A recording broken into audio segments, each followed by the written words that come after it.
കോൺഗ്രസിൽ ഈ തരൂർ വിവാദം ഇങ്ങനെ കത്തിക്കൊണ്ടേയിരിക്കുന്നത്. തരൂർ വിവാദത്തിൽ പക്ഷേ കരുതലോടെ പ്രതികരിക്കാനാണ് സംസ്ഥാന കോൺഗ്രസ് നേതൃത്വത്തിന്റെ തീരുമാനം. ഇംഗ്ലീഷ് ദിനപത്രത്തിലെ ലേഖന വിവാദത്തിന് പിന്നാലെ പാർട്ടിയെ വെട്ടിലാക്കുന്ന നടപടികളാണ് ശശി തരൂരിന്റെ ഭാഗത്തുനിന്ന് തുടർച്ചയായി ഉണ്ടാകുന്നതെന്ന വിലയിരുത്തലിലാണ് സംസ്ഥാന കോൺഗ്രസിലെ തരൂർ വിരുദ്ധ ചേരി. അതേസമയം പഹൽഗാം ഭീകരാക്രമണവുമായി ബന്ധപ്പെട്ട തരൂരിന്റെ പ്രസ്താവനകളെ അനുകൂലിച്ചും പ്രതികൂലിച്ചും മുതിർന്ന നേതാക്കൾ കോൺഗ്രസ് ഹൈക്കമാൻഡിനെ നിലപാട് അറിയിച്ചു. നയതന്ത്ര രംഗത്തെ മികവിന്റെ പേരിൽ 2 ദശാബ്ദങ്ങൾക്ക് മുമ്പ് കോൺഗ്രസ് പാളയത്തിലേക്ക് എത്തിച്ച ശശി തരൂരിനെ അതേ നയതന്ത്ര മികവ് പ്രയോജനപ്പെടുത്താനുള്ള രാഷ്ട്രീയ സാഹചര്യം നിലനിൽക്കെ ദേശീയ നേതൃത്വം എന്തിനെ ബോധപൂർവം അവഗണിച്ചു എന്നതാണ് കോൺഗ്രസ് ക്യാമ്പിൽ തന്നെ ഉയർന്നു കേൾക്കുന്ന ചോദ്യം.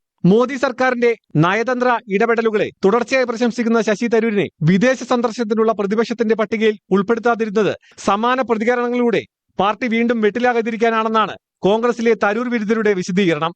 പാർട്ടി നിലപാടിനെ ചോദ്യം ചെയ്തുകൊണ്ട് പ്രവർത്തക സമിതി അംഗം തന്നെ രംഗത്തെത്തുന്നത് അംഗീകരിക്കാനാവില്ലെന്നും ഇത് പ്രവർത്തകർക്കിടയിൽ ആശയക്കുഴപ്പം സൃഷ്ടിക്കുമെന്നുമാണ് ഒരു വിഭാഗത്തിന്റെ വിമർശനം. അതേസമയം ഇന്ത്യ പാക് സംഘർഷങ്ങളുമായി ബന്ധപ്പെട്ട് തരൂർ നടത്തിയ പ്രസ്താവനകൾ രാജ്യം മുഴുവൻ ചർച്ച ചെയ്യപ്പെട്ടെന്നും എന്നാൽ അതിനെ രാഷ്ട്രീയമായി പ്രയോജനപ്പെടുത്താൻ കോൺഗ്രസ് ദേശീയ നേതൃത്വത്തിന് കഴിയാതെ പോയെന്നുമാണ് തരൂർ അനുകൂലികളുടെ വാദം. 10 വർഷമായി കോൺഗ്രസ് ദേശീയ നേതൃത്വ നിരയിലെ ഒരു ചേരി ശശി തരൂരിനെതിരെ നടത്തുന്ന നീക്കങ്ങളുടെ തുടർച്ചയാണ് വിദേശ സന്ദർശനത്തിനുള്ള പട്ടികയിൽ നിന്ന് അദ്ദേഹത്തെ ഒഴിവാക്കിയതിന് പിന്നിലെന്നും ഇക്കൂട്ടർ വാദിക്കുന്നു.